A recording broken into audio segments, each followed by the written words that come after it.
നമസ്കാരം, എല്ലാവർക്കും കേരള കരിയേഴ്സ് എന്ന ചാനലിലേക്ക് സ്വാഗതം.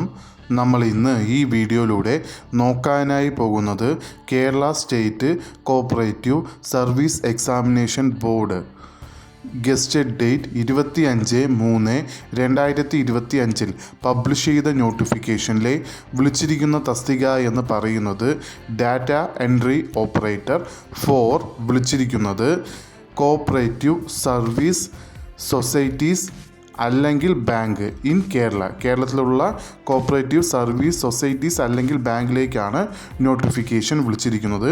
ഈ നോട്ടിഫിക്കേഷൻ്റെ കൂടുതൽ വിവരങ്ങളാണ് നമ്മൾ ഇന്ന് ഈ വീഡിയോയിലൂടെ നോക്കാനായി പോകുന്നത്. ഇതേപോലെ നിങ്ങൾക്ക് ഡെയിലി ജോബ് അപ്ഡേറ്റ് നോട്ടിഫിക്കേഷനായി ലഭിക്കുന്നതിന് വേണ്ടി കേരള കരിയേഴ്സ് എന്ന ചാനൽ സബ്സ്ക്രൈബ് ആൻഡ് ഫോളോ ചെയ്യുക.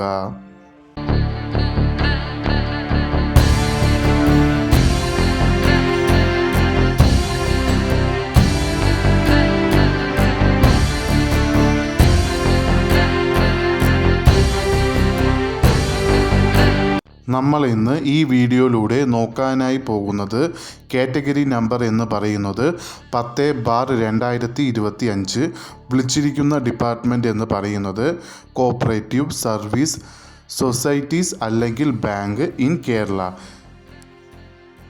വിളിച്ചിരിക്കുന്ന തസ്തിക എന്ന് പറയുന്നത് ഡാറ്റ എൻട്രി ഓപ്പറേറ്റർ. സാലറി സ്കെയിലായി കൊടുത്തിരിക്കുന്നത് 16,420 രൂപ മുതൽ 46,830 രൂപ വരെയാണ് സാലറി സ്കെയിലായി കൊടുത്തിരിക്കുന്നത്. നിങ്ങൾക്ക് അപ്പോയിൻമെൻ്റ് ആവുന്ന ബാങ്ക് അല്ലെങ്കിൽ സൊസൈറ്റി അനുസരിച്ചായിരിക്കും നിങ്ങളുടെ സാലറി സ്കെയിൽ ഉണ്ടാവുന്നത്. നമ്പർ ഓഫ് വേക്കൻസി എന്ന് പറയുന്നത് ഇപ്പോൾ റിപ്പോർട്ട് ചെയ്തത് 7 വേക്കൻസികളാണ്. കാറ്റഗറി റിപ്പോർട്ട് ചെയ്തിട്ടുള്ളത് general vacancy, differently abled person vacancy, SC അല്ലെങ്കിൽ ST എന്നീ പറയുന്ന കാറ്റഗറി ഓഫ് വേക്കൻസീസ് ആണ് ഈ നോട്ടിഫിക്കേഷനിൽ പബ്ലിഷ് ചെയ്തിട്ടുള്ളത്. ടോട്ടൽ 4 ജില്ലകളിലാണ് നോട്ടിഫിക്കേഷൻ പബ്ലിഷ് ചെയ്തിരിക്കുന്നത്. അതിൽ ആദ്യമായി വരുന്നത് തിരുവനന്തപുരം ജില്ലയിൽ 2 വേക്കൻസിയാണ് ഇപ്പോൾ റിപ്പോർട്ട് ചെയ്തിരിക്കുന്നത്. പാലക്കാട് ജില്ലയിൽ 2 വേക്കൻസി, മലപ്പുറം ജില്ലയിൽ 2 വേക്കൻസി, കോഴിക്കോട് ജില്ലയിൽ 1 വേക്കൻസി. ഇത്രയും വേക്കൻസികളാണ് ഇപ്പോൾ റിപ്പോർട്ട് ചെയ്തിരിക്കുന്നത്. മെത്തേഡ് ഓഫ് അപ്പോയിൻമെൻറ്റ് എന്ന് പറയുന്നത് ഡയറക്റ്റ് റിക്രൂട്ട്മെൻ്റ് ആണ്. നോട്ടിഫിക്കേഷൻ വിളിച്ചിരിക്കുന്നത് സ്റ്റേറ്റ് വൈഡായാണ്. അതിൽ ഡയറക്റ്റ് ജനറൽ റിക്രൂട്ട്മെൻറ്റ് നോട്ടിഫിക്കേഷനിലാണ് ഇത് വരുന്നത്. ഏജ് ലിമിറ്റ് എന്ന് പറയുന്നത് 1/1/2025 എന്ന ഡേറ്റ് വെച്ചാണ് ഏജ് കണക്കാക്കുന്നത്.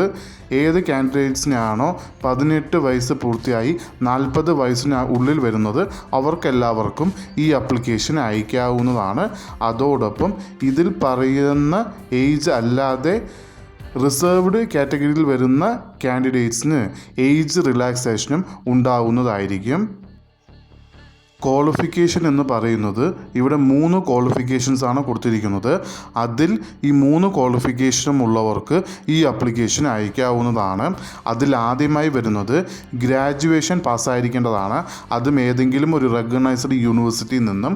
അതോടൊപ്പം നിങ്ങൾക്ക് ഡാറ്റ എൻട്രി കോഴ്സ് അതും ഏതെങ്കിലും ഒരു കേരള സ്റ്റേറ്റ് അല്ലെങ്കിൽ സെൻട്രൽ ഗവൺമെൻറ് ഇൻസ്റ്റിറ്റ്യൂഷനിൽ നിന്നും സർട്ടിഫിക്കറ്റ് പാസ്സായിരിക്കേണ്ടതാണ്.